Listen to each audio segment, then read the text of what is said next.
We have been looking in 1 Corinthians chapter 7, which begins the second major section of the book of 1 Corinthians, in which now Paul is responding to some questions, inquiries that the Corinthians themselves had and wanted clarification and explanation regarding some of the issues that had come up.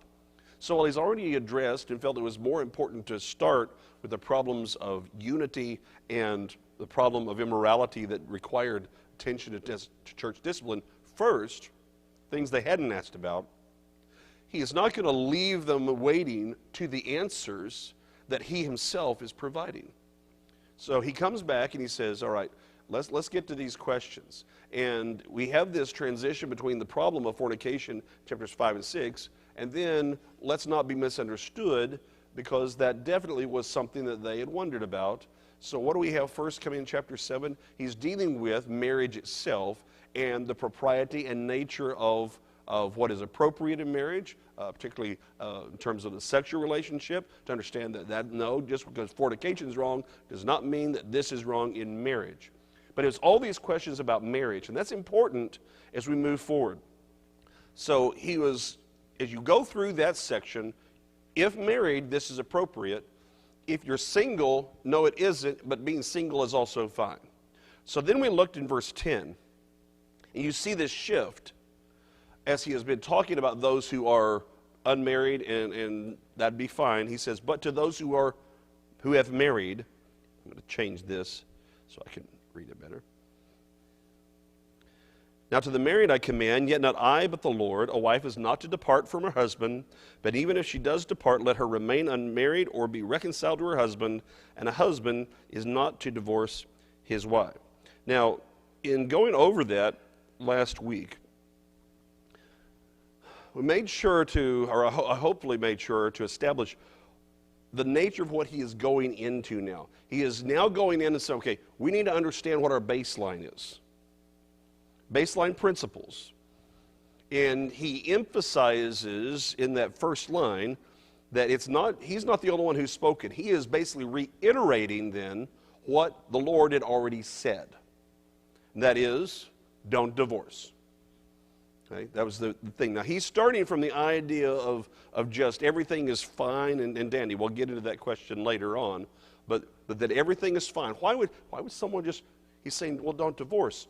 Well, if you've had questions and problems in marriage, and they've had maybe the idea of this is somehow wrong in marriage, or that we need to separate out and just be, this celibate and abstain and just be individual people in a family, in the congregation for the rest of life, you understand more what he's saying is no, you need to stay married.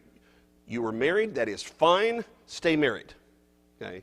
And we sometimes end up inserting our own backdrop of ideas about what he's talking about into the text rather than considering where they were at the time. And you always have to start and say, what was going on there? What is he addressing that the text clearly says? What is the flow of the text to indicate what he's talking about, instead of bringing in ideas and just, floating trial balloons constantly as you go through a text. Okay? We need to see what they were dealing with, and he's going to show you that as he works through the text. Okay? Because if you'll notice, verse 10, when he says this, you can go down to verse 12, and now we've got a different scenario in verse 12 through 14, and then we're going to have a different scenario in verse 15 and 16. So he's dealing with scenarios here. The first one is simply you've got people who are married. They're just, he says, marriage is good. You stay and you don't leave. Okay? Don't divorce. And then you have inserted, so notice how he puts this. The two things he says is a wife does not depart from her husband. That's the end of verse 10. At the end of verse 11, and a husband is not to divorce his wife. So it applies to both. Right in between is this statement. But even if she does depart, let her remain unmarried or be reconciled to her husband. And I mentioned that the translation of the verb here is if she be departed, if that's already taken place. It's actually a little bit different scenario. It's the scenario is people are together. Well, are we supposed to not be married, and so we need to get away just generally? Tracy and I, we become Christians, and Are we supposed to not be married? No, no, no. You stay married. But then you could have the other question, which would be, well, what if that's already happened? What if you already let one left? What do you do then? Now you've got two options. You either stay unmarried, you stay in like that is, or you reconcile. Those are your two options. Right? So that's the foundational point. In other words, he doesn't even go into an exception here that Jesus does in Matthew 19. But that's what he's really going back to. So all Paul is really going back is saying, Jesus has already addressed this. He doesn't want anybody getting divorced. That's not what this is. Okay? So now we move in to verse 12.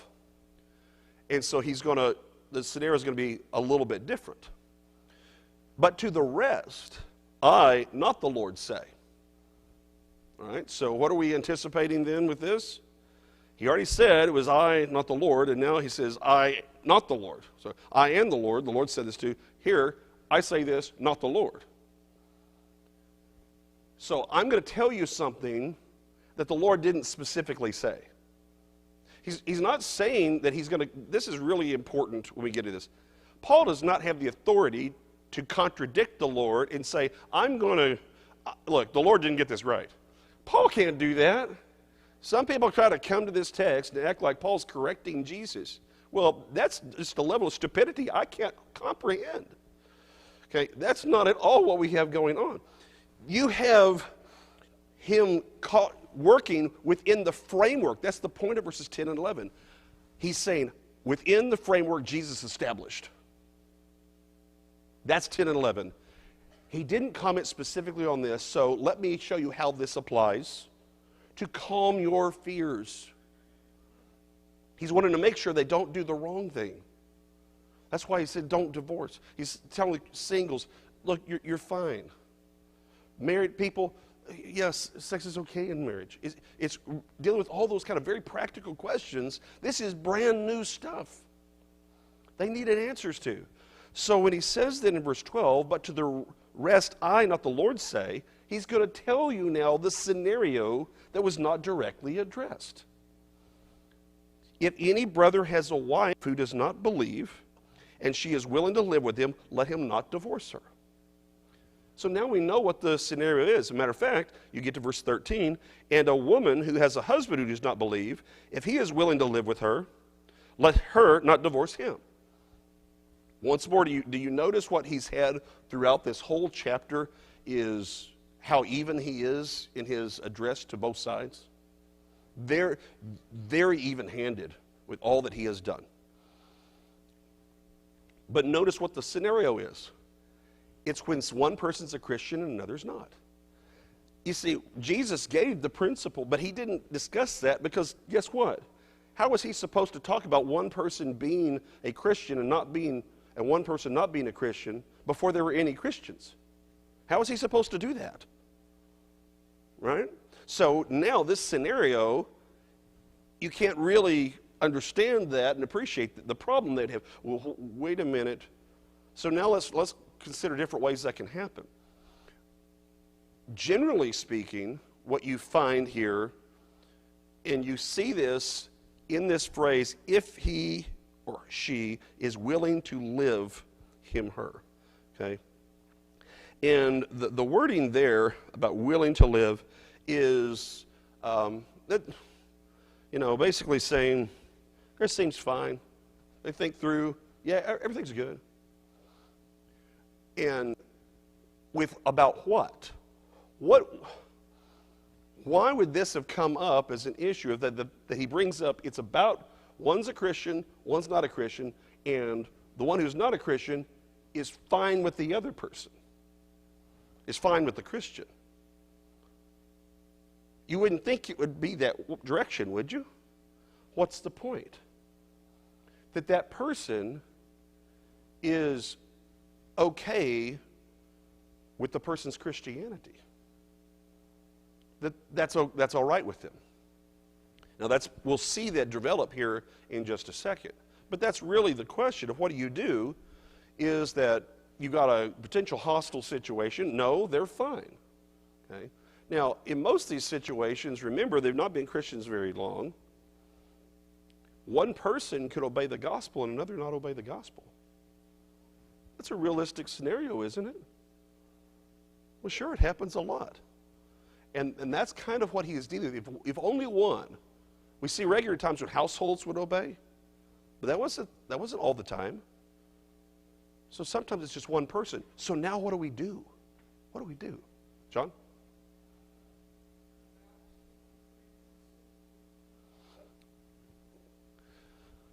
Okay, 2 Corinthians 6:14, that's a slightly different thing. That's actually one of the reasons why we need to understand the background of this. When he gets later on, now number one, that's not specifically even about marriage. It's a principle, it can apply to marriage, because it applies to all relationships. But that does not specifically say whether or not you can marry someone who is not a Christian. It's saying what must be true in the relationship and the nature of the relationship. And that is when you talk about it, do not be unequally yoked together. Just a quick thing since he asked. He didn't say don't be yoked together. He said don't be unequally yoked together.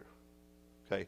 Now, that's where the strength is on the unequally, which is the idea of a yoke is you have oxen to pull something, you put it over both of them so they pull in the same direction, right? They work together as a team. Well, unequally yoked is putting a mule and an ox together and thinking that's going to go well. Okay? Why? Because one's in total control of what direction that's going and is not going to be good. Okay? It's not going to work right. It's an out of balance kind of thing. And so the context there is talking about if you are not able to maintain that relationship with the Lord in the relationship, then there's a problem. Okay? By the way, because it's a principle, it applies in business, workplace, all that too. Okay. So here we come in. They're willing to stay. Now notice it's about initiating. Okay. Don't divorce someone just because they're not a Christian. Don't end that marriage. In other words, Jesus meant it for those situations too. So he meant it for you, and he meant it for people who are not Christians. It applies both. Now this is important to understand that he's just created and recognized the situation of where he's applying something to non-Christians that is going back to the general marriage rule law. Now why does that matter? Because there aren't separate basic laws. It's what Jesus said in Matthew 19 is applicable to everybody. Here it's though getting down to those specifics to re-emphasize that just not being a Christian is not any reason to put them away. Now, are there going to be problems? Going back to the unequally, could there potentially be more problems in that relationship? Well, sure. Because ideally, when you are two Christians married, you ought to have automatically the most important things in life in common. You ought to have a greater likelihood of your perspective being in common. If you don't, you got things to work on that are Christian things to work on. Because Christ brings you together. Okay, it's going to automatically take care of a lot of those things. Okay, I shouldn't say automatically. If you're listening to what God says, it'll help. Okay, bring those things together. Syria.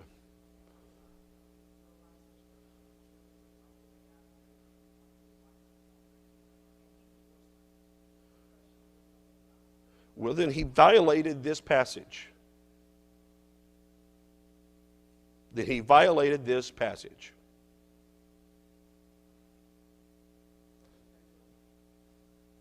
They should tell what he says. You don't have a right to give, you need to get back to it, you need to reconcile. Because you didn't have a right to do that. And so this actually, we talked about this at the end of the class last time. So I'm just going to go and take the opportunity. We have in the church paid so much attention over the years to the sin of remarrying someone who does not have a right to remarry. No, we'll have to cover that as we go through this text. Funny, because guess what? Nowhere is any of that mentioned in this text. Okay, right? That's not what's here. But here's what we have failed to do, and it's one of the reasons we continue to have this problem. We've not talked about that the sinning, it is a sin when you divorce and don't have the right reason to. That itself is wrong. You violate what God says. It's sinful. It needs repentance.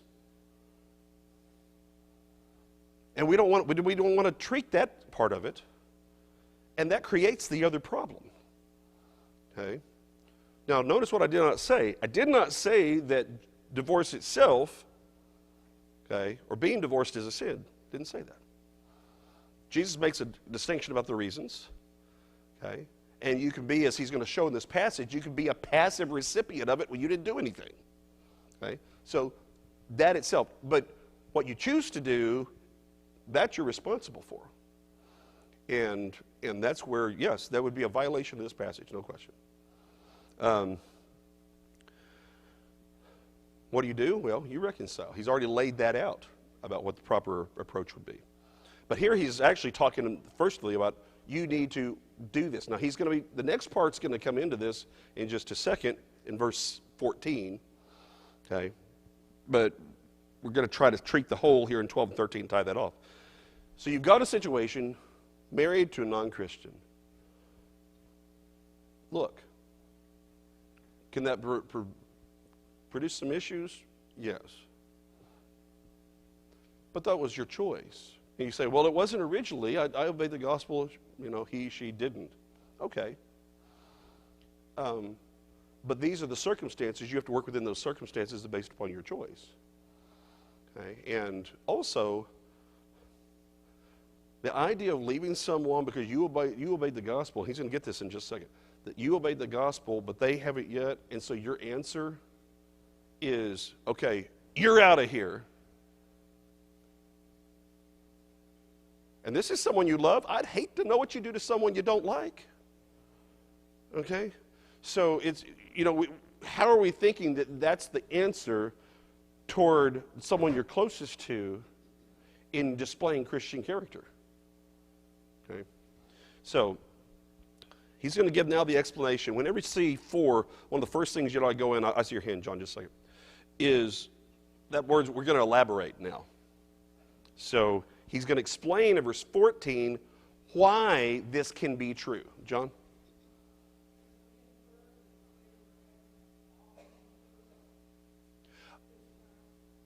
They had at the very least questions about it, which usually means that yes, there had to be some issues there usually to create the questions, or at the very least contemplations. If you're contemplating, you got a problem, all right? So yes, no, all those kind of things, Tracy.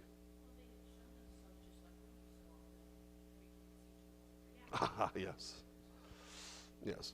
Tracy says that the tendency, they definitely have a tendency to overreact. They're kind of a study in extremes when you look at this a little bit. And when you see the reaction to what he said in chapters 5 and 6, when you got over into 2 Corinthians, that's exactly what they did. They listened to Paul, and then he repented, and they're like, yep. No, Paul said not to have anything to do with you.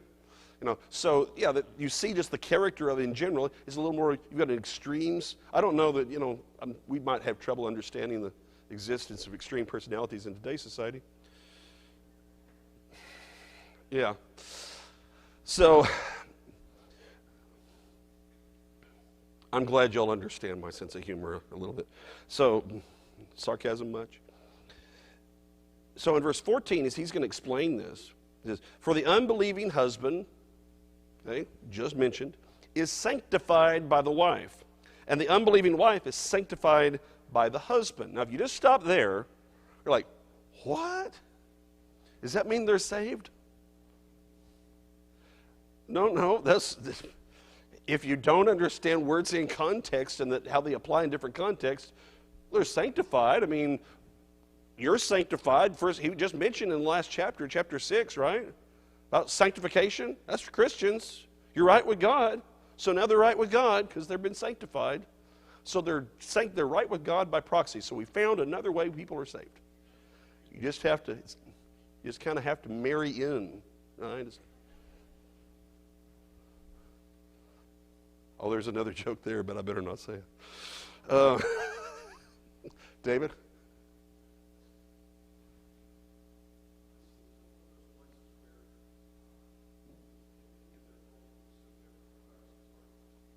Yes.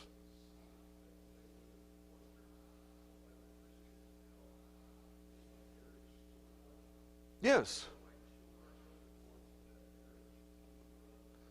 Mm-hmm. Okay. Okay, thank you, David. You've hit on precisely where they are. And what he's saying is the idea of the difference of the cultures of why they would have this. You have to appreciate that Corinth was just an ungodly place.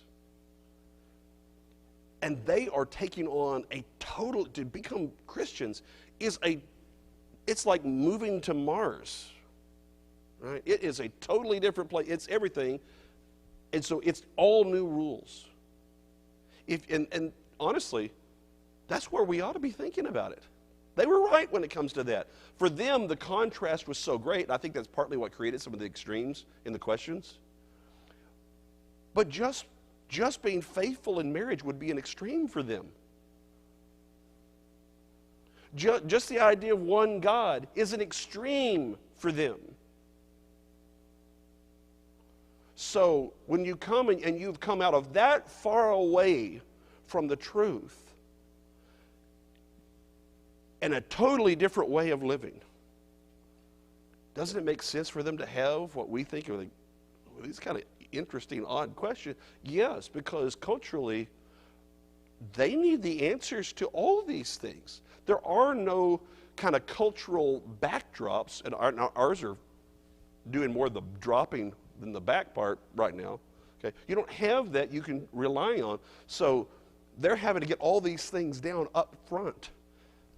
Think about the difference in Judaism had the law as background for at least to have these kind of discussions, generally speaking, and that's where Jesus had that discussion in Matthew 19 within that culture and with that backdrop. He was making a distinction in the two different doctrinal viewpoints of the day in the rabbinical schools.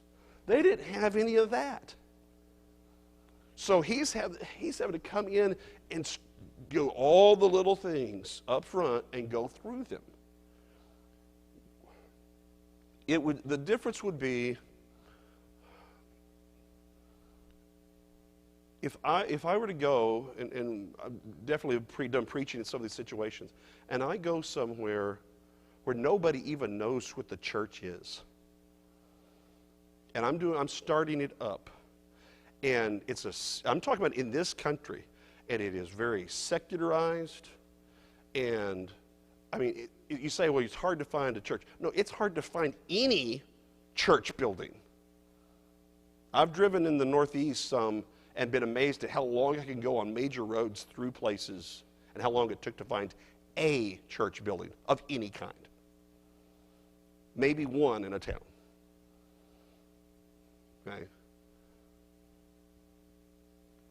And so the type of work and background that is necessary to catch them up for what we think of catching up, and sometimes what that means is we're taking things for granted that people know that they don't actually know, even here. Sandra? Mm-hmm.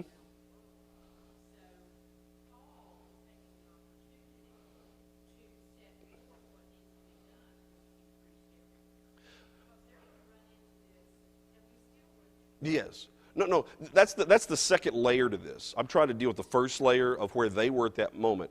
It is, now, remember that the other apostles were dealing with similar situations throughout the world. We just don't have a record of that. But the nature of inspiration is given because all of this was going to be necessary for all cultures everywhere of all time. That's the purpose it's written, for our benefit. But the way to get it to our benefit is to start with where they were. So that it helps us keep it helps us to keep grounded that way, to appreciate where they're coming from. If we don't understand where they're coming from to have that discussion, it's going to be a lot harder for us to apply it and figure out the way where people are coming from today that we're addressing in our own world. And we need to get in that habit. Okay, first Charlotte, that's Paco also.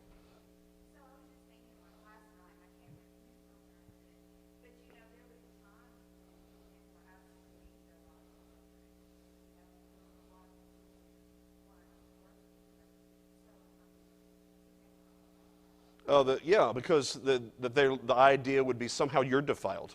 I mean, the idea is this person, if you go back to the first century now, when you're married, you're not married to someone that's nothing. You're probably married to a pagan. Okay? So the woman she's become a Christian, and meanwhile the husband is marching down and taking his offering down to the temple of Aphrodite.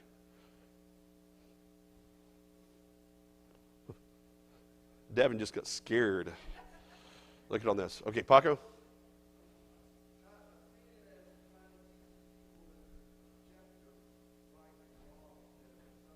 Correct. Yes. He is laying out objectivity for them in marriage. You're exactly right. That this isn't just we do whatever we want. But see, that goes back to the extreme. Okay, what are the limits? What are the proper thing to do in these situations? They're very specific type of situations. And Sandra's correct that what he's doing is laying out all these things that in principle help us today. Now, particularly, we see where we're going, where Charlotte was, at the end part of verse 14. Otherwise, your children would be unclean. But now they are holy.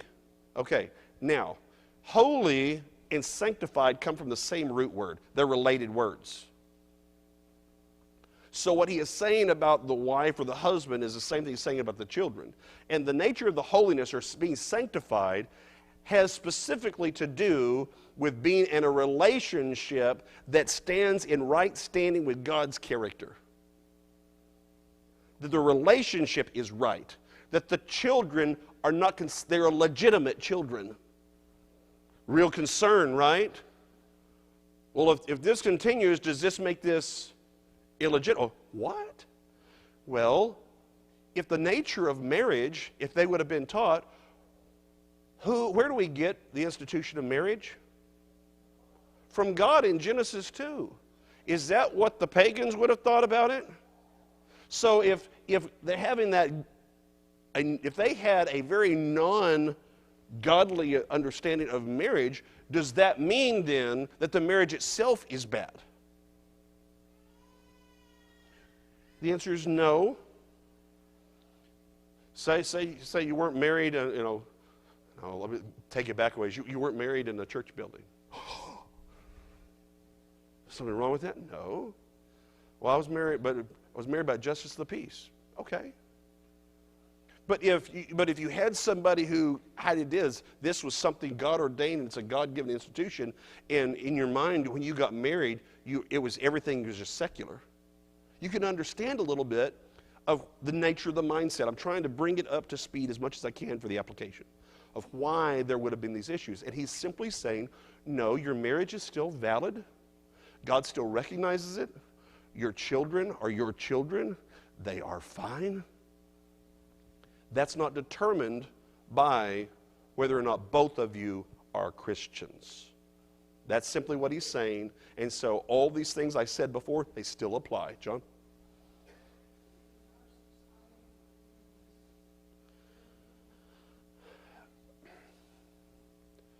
Well, that's a big question, John. He asked whether or not our society is becoming this kind of Corinthian mess.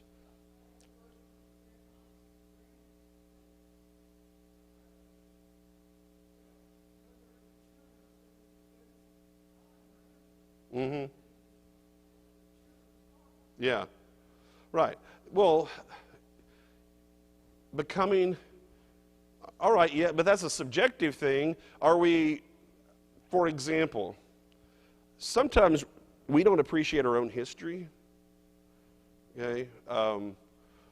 When you do some of the historical work that I've done in American history, what was going on during the 1700s and even the 1600s, you might be amazed at. There was more about the Wild West that was wild than just guns. All right? And that a lot of these things had to do with modernization within a Christian context. And that what you do with that, when I say that, what you end up with is, let's call them general Christian mores. You had that both somewhat during the founding period. The period shortly after that was pretty wild. the time of Jacksonian democracy, okay, that period was pretty crazy, spiritually speaking. You had a lot of different weird ideas coming up during that time. Okay, you go through, everyone's war weary after the Civil War, but it's now all about money, and things are building. And you end up with that kind of problem until you hit major economic problems, and now, okay, maybe we need to think about God again, which is kind of what happened in the Great Depression, which was the closest to another awakening. In the early days, the first and second awakening, during the Great Depression was probably the closest to a third great awakening we've had of spiritual interest. Why? You can't afford to do everything else. We're distracted with the money we have. We can have money to do a whole lot of things. That's just on your computer, right? So you do where all of that goes down. Now what are you? And you can't do anything. You can't go anywhere. But you get serious about life in a hurry sometimes. So is it? Well, yeah, we're noting decline, but it's also relative to where we have been in our own lifetime. What does that mean for the future? That depends on way too many things to be able to figure out for sure. Well, look, y'all are getting me off. I had an entire discussion on political science in the midst of a Godhead class last week, so trying to explain. I know that was, no, sorry, it wasn't God, that was Romans. So it was legitimate. It was Romans 13, so it was legitimate. But trying to understand how the two work together, I'll just say this. You have to understand the difference between structure, which is government, and then the various ways in which society is organized, which go above it, and that the line of how much overlap there is the difference in the types of different societies you have around the world. Okay? Y'all didn't understand that, but that's okay. That's all right. Oh, of course. Yes.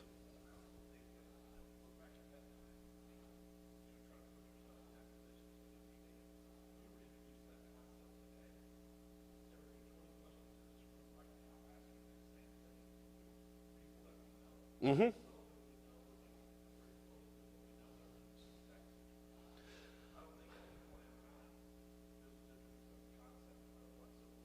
Yeah. No, you're exactly right, Russ. And this isn't new. The important thing, close all this off, the important thing to understand is that they were part of the Roman Empire. Okay? And newsflash, that wasn't known for godliness. Okay? The things that were going on at pretty much every level was all sorts of graft, corruption, violence to get there. I mean, you know, you could have you're going to go through and start a problem in just a few years, okay, that for the first time there's going to be real question of who is the emperor in 69, okay, and they don't know how legitimacy is established, and that starts the ball rolling for the rest of their history, okay, and now it's even more about power, and you just do what you want otherwise. Organize your society how you want. As long as you pay us money, we're good. Okay? So that kind of problem, what I'm saying is that where Rome was in the first century, in which Jesus died and the church was established, if I were to go through and lay everything out, it was so much worse than what we have today. It will take us a long time, most likely, to get to how bad they were when the church was established. We've kind of been living in a bubble in history, and we need to appreciate it, but not treat it like that's normal. That's the exception. We better prepare ourselves for normal. On that happy note, we'll look at verse 15, which is one of the most controversial passages here in the chapter. And we don't have time, but we'll start it. But if the unbeliever departs, let him depart. A brother or sister is not under bondage in such cases, but God has called us to peace. Okay, notice very, very importantly, we've got a contrast of who initiates. In the previous section, the whole point was, Christians, you don't divorce that person who's not a Christian. Don't do that. That's not a reason. If if they're happy to stay with you, that's the important phrase there. They're happy to stay with you, then good. Stay married.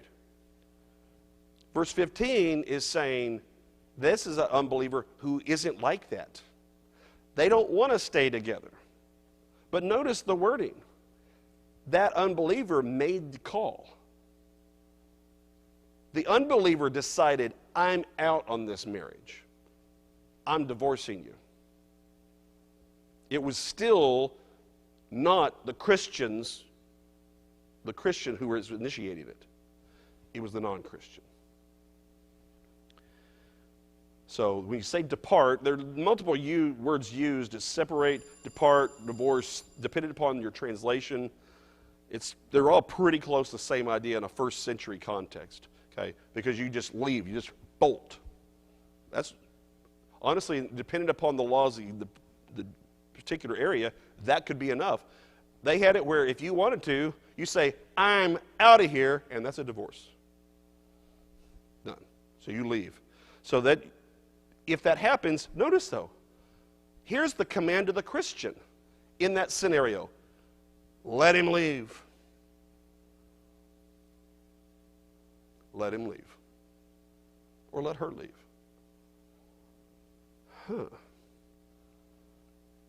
And this is key to appreciating what he says next. A brother or a sister is not under bondage in such cases. Bondage to what?